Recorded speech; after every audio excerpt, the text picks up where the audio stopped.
اسمعني كويس.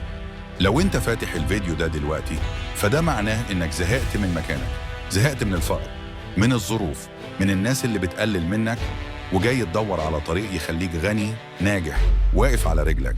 واللي هقوله لك دلوقتي لو دخل دماغك وطبقته حياتك كلها هتتقلب. بص يا صاحبي، في سر محدش هيقولك عليه، سر الأغنياء الحقيقي. السر ده ببساطة إن الغنى مش فلوس، الغنى عقلية. والله قبل ما تمسك أول مليون في إيدك لازم يبقى جوه دماغك عقلية مليونير. الفقير دايما بيفكر في اللي ناقصه، الغني بيفكر في اللي ممكن يعمله. الفقير بيفكر معيش، الغني بيفكر إزاي أعمل. فرق بسيط بس بيغير حياة كاملة.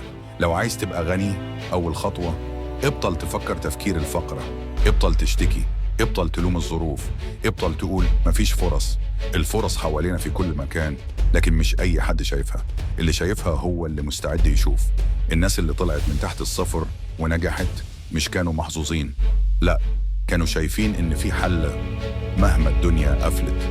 وفي حاجة لازم تفهمها، مفيش وقت مناسب، مفيش يوم هتصحى تلاقي الظروف بقت وردي والدنيا فتحت لك. مستحيل. الوقت المناسب هو دلوقتي، اللحظة اللي انت سامعني فيها، اللحظة اللي قررت فيها تثبت لنفسك انك تستاهل اكتر من اللي عندك.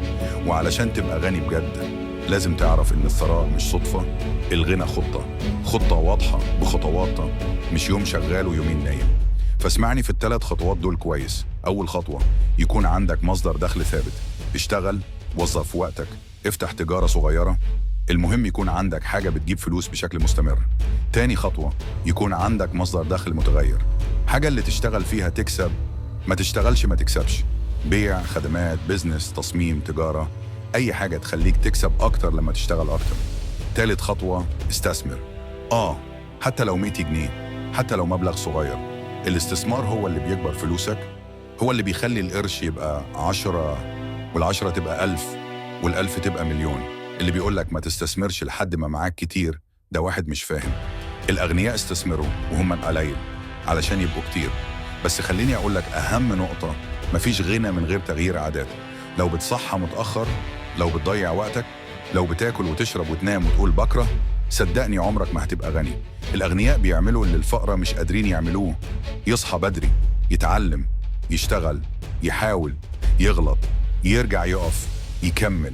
وهقول لك كلمة يمكن تزعل شوية، لو الفلوس مش بتجيلك فده مش ذنب الفلوس، ده ذنبك. علشان ببساطة لسه ما بقتش الشخص اللي الفلوس تتشدله.